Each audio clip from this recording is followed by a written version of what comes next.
دوستوں، جوانوں، ساتھیوں، بڑوں، بچوں، السلام علیکم ورحمۃ اللہ تعالیٰ وبرکاتہ۔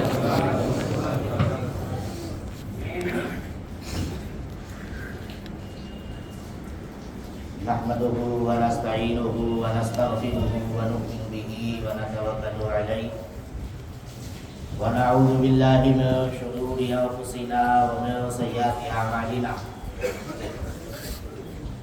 من يهده الله فلا مضل له ومن يضلله فلا هادي له، ونشهد ان لا اله الا الله وحده لا شريك له، ونشهد ان محمدا عبده ورسوله۔ قال الله تبارك وتعالى في القرآن المجيد والفرقان الحميد: إن الذين آمنوا وعملوا الصالحات وأقاموا الصلاة وآتوا الزكاة فلهم أجرهم عند ربهم ولا خوف عليهم ولا هم يحزنون۔ صدق الله وصدق رسوله النبي الأمين المتين المبين الكريم، ونحن على ذلك لمن الشاهدين والشاكرين والحمد لله رب العالمين۔ ہم لوگوں کے لیے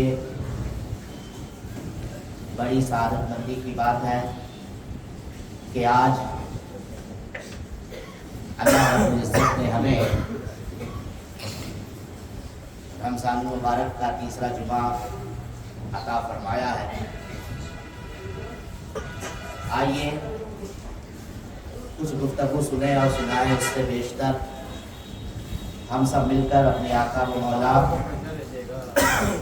دونوں عالم کے مالک و مختار، بے سہاروں کے سہارا، غریبوں کے بابا، یتیموں کے ملجا، جناب احمد مجتبیٰ محمد مصطفیٰ صلی اللہ تعالی علیہ وسلم کی بارگاہ میں نہایتی ادب و احترام کے ساتھ درود پاک کی داری محبت کی تھالی میں سجا کر پیش کرتے ہیں۔ پر اللہم صلی اللہ سیدنا شفیعنا مولانا محمد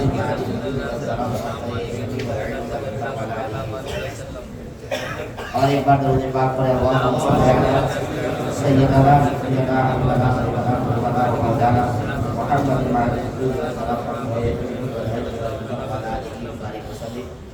جو لوگ سنت کے لیے کھڑے ہو رہے ہیں ان سے گزارش ہے کہ ابھی بیٹھ جائیں، انشاءاللہ تعالی موقع ملے گا۔ اور میں گزارش کرتا ہوں کہ آپ لوگ ایک بار کھڑے ہو جائیں اور سبوں کو درست کریں۔ درود پاک پڑھے اللہم صلی اللہ سیدنا مولانا۔ اوپری منزل اور تیسری منزل میں بھی جو لوگ ہیں کھڑے ہو جائیں، سبوں کو درست کریں۔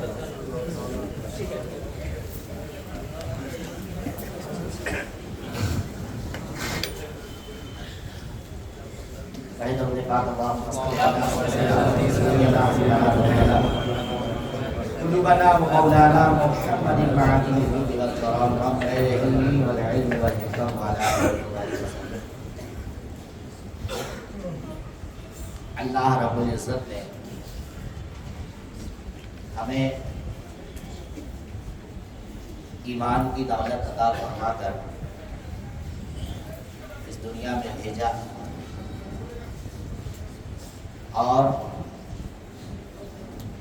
اللہ تبارک و تعالیٰ نے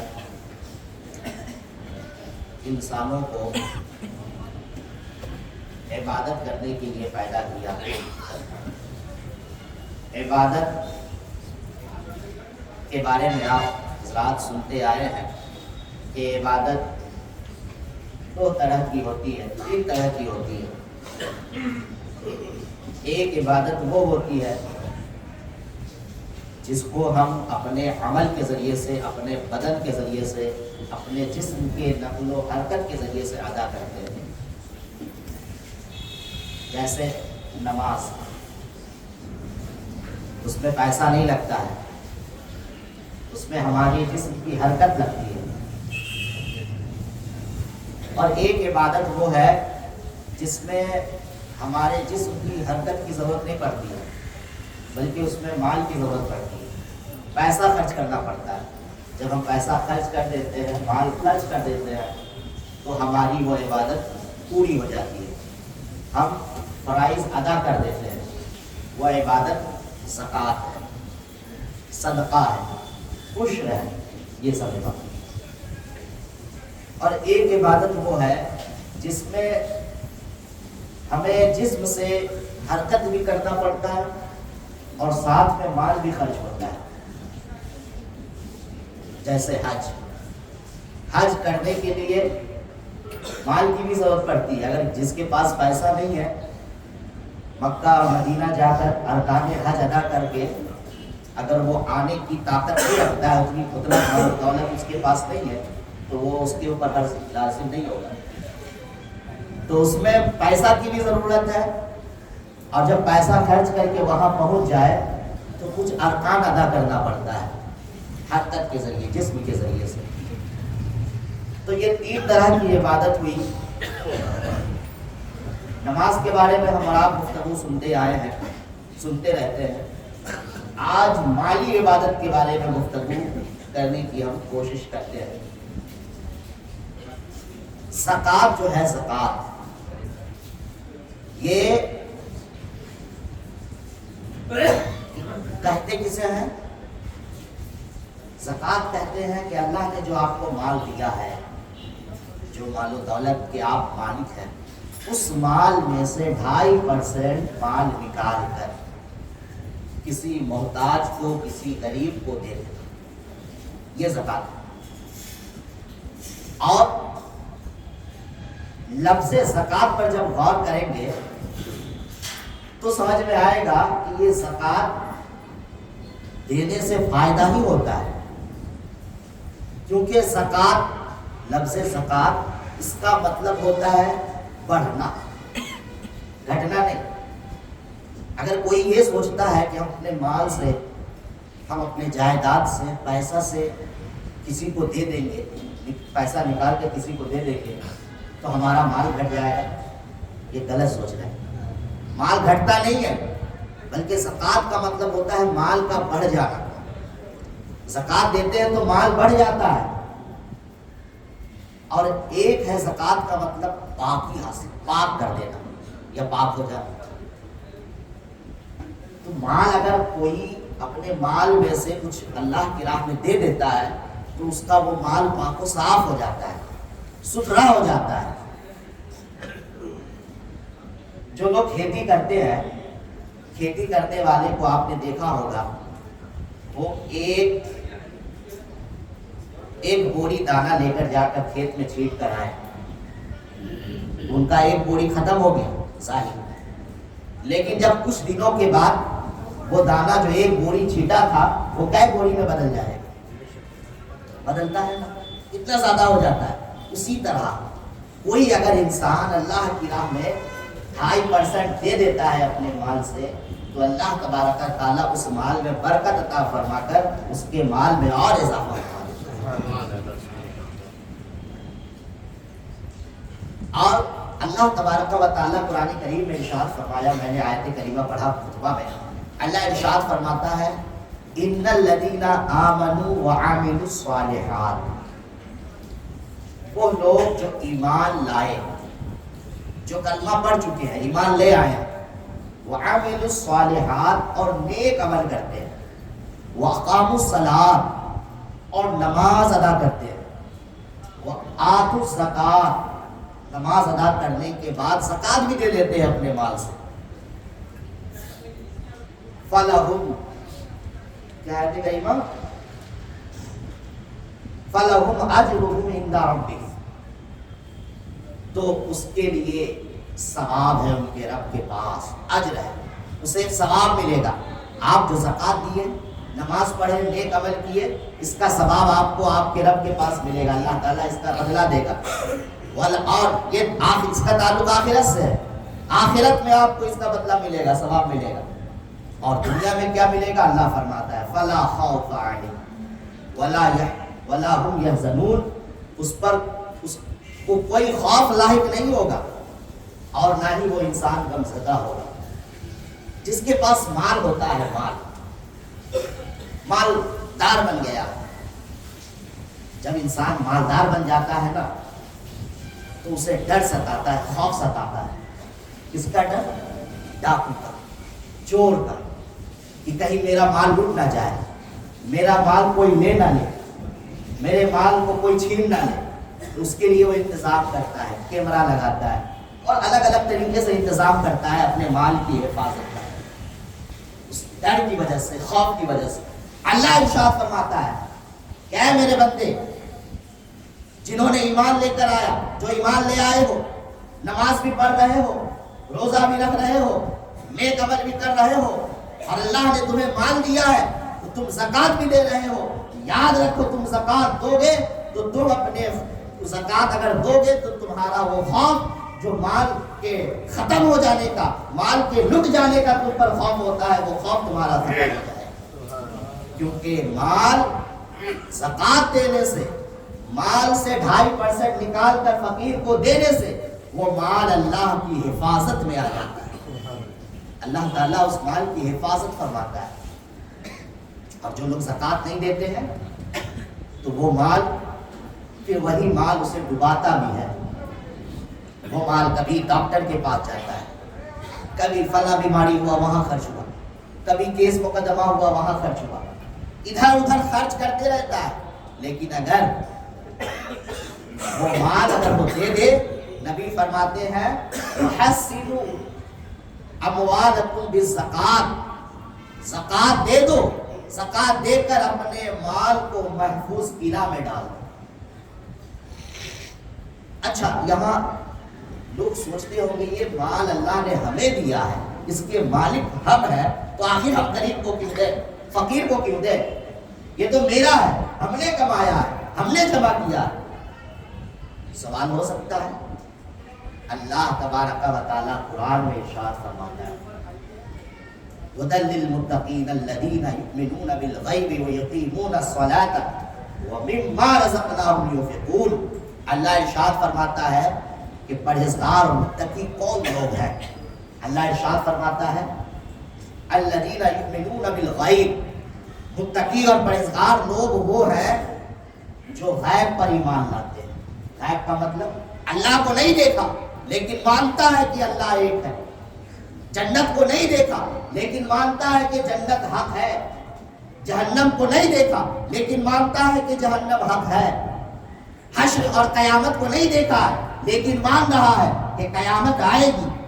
جو ان چیزوں پر، جو ضروریات دین ہے، ان تمام چیزوں پر بغیر دیکھے ہوئے ایمان لاتا ہے، اسے سچ جانتا ہے، وہ متقی ہے۔ اور اللہ ارشاد فرماتا ہے وَيُقِيمُونَ الصَّلَاةَ، ایمان لانے کے بعد نماز بھی پڑھتا ہے، اللہ کی بارگاہ میں آ کر بندگی کرتا ہے، سجدہ کرتا ہے، وَمِمَّا رَزَقْنَاهُ، اور ہم نے، اللہ فرما رہا ہے اپنے بندوں کو، ہم نے جو انہیں دیا ہے اس مال میں سے وہ صدقہ کرتا ہے، تو وہ پرہیزگار اور متقی انسان بن جاتا ہے۔ اب اللہ نے فرمایا کیا کہ ہم نے مال دیا، وہی اگر یہ سوچے کہ ہم نے کمایا، غلط۔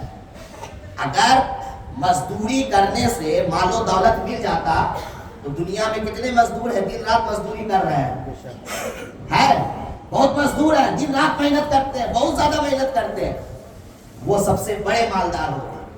اگر ڈگری حاصل کر لینے سے کوئی انسان مالدار بن جاتا تو دنیا میں بہت سے ڈگری ہولڈر گھوم رہے ہیں لیکن جیب خالی ہے، پیسہ نہیں۔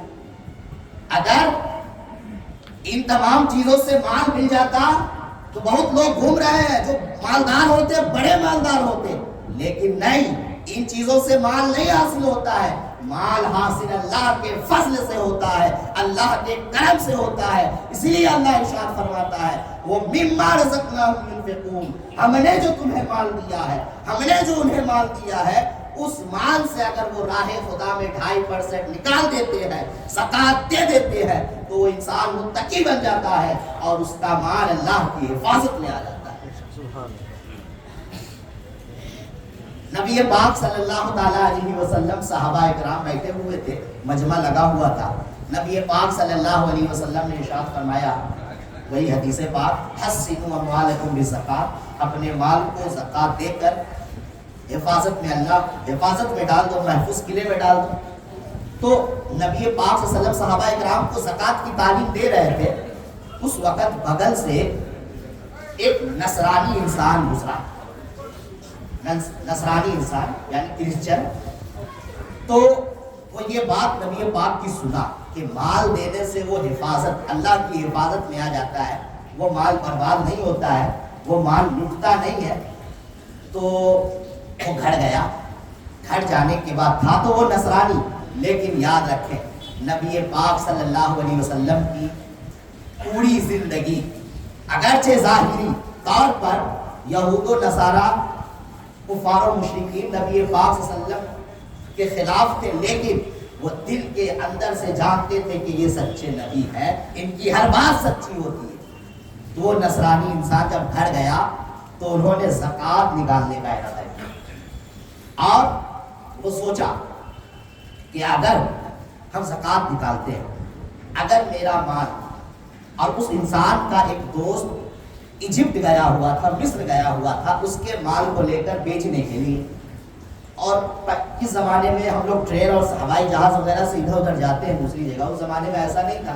اس زمانے میں لوگ قافلہ کے ساتھ، گروپ کے ساتھ جاتے تھے، اور وہ قافلہ دریا، سمندر اور جنگل ہوتا ہوا گزرتا تھا۔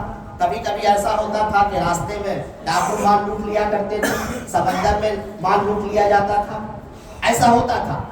تو وہ نصرانی انسان جب نبی کی بات کو سنا کہ مال دینے سے، زکوٰۃ نکال دینے سے وہ محفوظ ہو جاتا ہے مال، تو انہوں نے ارادہ کیا، زکوٰۃ نکالا۔ زکوٰۃ نکال کر دل ہی دل میں کہا کہ اگر ہم جو مال دے رہے ہیں، نکال رہے ہیں، اگر واقعی میرا دوست میرا مال لے کر صحیح سالم ایجپٹ سے یہاں آ گیا تو بہت اچھی بات ہے، میں کلمہ پڑھ کر مسلمان ہو جاؤں گا، اور اگر میرا مال یہاں تک صحیح سلامت نہیں پہنچا، راستے میں کسی نے لوٹ لیا، تو وہ دل ہی دل میں کہہ رہا تھا کہ میں اپنے تلوار سے محمد کے کا کام تمام کر دوں گا۔ معاذ اللہ ایسا ہونے کا۔ اب زکوٰۃ نکالنے کے کچھ دن کے بعد وہ جس قافلہ کے ساتھ اس کا دوست گیا تھا، جس گروپ کے ساتھ، اس گروپ والوں نے ایک خط لکھا، ایک لیٹر لکھا۔ لیٹر میں یہ تھا کہ انہوں نے، یعنی قافلہ والوں نے اپنے بارے میں بتایا کہ ہمارا قافلہ آ رہا تھا، جب جنگل کی طرف سے گزرا تو ڈاکوؤں نے مال کو لوٹ لیا، اب ہمارے پاس کچھ نہیں ہے۔ اب یہ نصرانی انسان ادھر آگ بگولا ہو گیا، ارے ہم نے تو نبی کی بارگاہ سے یہ بات سنی تھی کہ زکوٰۃ دینے سے مال محفوظ ہو جاتا ہے، مال کی حفاظت ہو جاتی ہے، لیکن میرا مال تو لوٹ گیا، ہم نے زکوٰۃ دیا پھر بھی۔ کچھ ہی دیر کے بعد ایک اور لیٹر آیا، اور وہ لیٹر اس گروپ والے سے نہیں بلکہ اس کے دوست نے بھیجا تھا۔ جس دوست کو اس نے اپنا مال لے کر بھیجا تھا تجارت کرنے کے لیے، بزنس کرنے کے لیے، اس دوست نے بھیج دیا، لیٹر بھیجا۔ اس لیٹر میں لکھا ہوا تھا کہ آپ کے پاس جو پہلا لیٹر پہنچا ہے، جس میں آپ نے یہ پڑھا اور سنا ہوگا کہ وہ قافلے کا مال لٹ گیا ہے، لیکن یاد رکھیں میرا مال نہیں لٹا ہے۔ جیسے ہی اس قافلے پر حملہ ہوا، میں قافلہ سے پیچھے ہو گیا، میرا مال محفوظ ہے، ہم صحیح سلامت ہے، میرا مال بھی صحیح سلامت ہے، ہم آ رہے ہیں۔ جب وہ نصرانی انسان اس اپنے دوست کی اس بات کو سنا تو وہ خوش ہو گیا، پہلے غم زدہ تھا، اب اس کی پریشانی اور تمام طرح کے دکھ سب خوشی میں بدل گیا، اور فوراً نبی پاک صلی اللہ علیہ وسلم کی بارگاہ میں جا کر دل میں کہا کہ یا رسول اللہ، آپ تو سچے ہیں، آپ کی شریعت سچی ہے، آپ کی بات سچی ہوتی ہے، اور یقیناً یہ دنیا کا واحد مذہب ہے جس کی ہر چیز سچی ہوتی ہے۔ اسی وقت وہ نصرانی انسان کلمہ پڑھ کر اسلام میں داخل ہوا۔ تو جب ایک نصرانی انسان وہ زکوٰۃ دینے کی وجہ سے اس کا مال محفوظ ہو جاتا ہے، تو اگر کوئی کلمہ پڑھنے والا مال اگر اللہ کی راہ میں دے گا،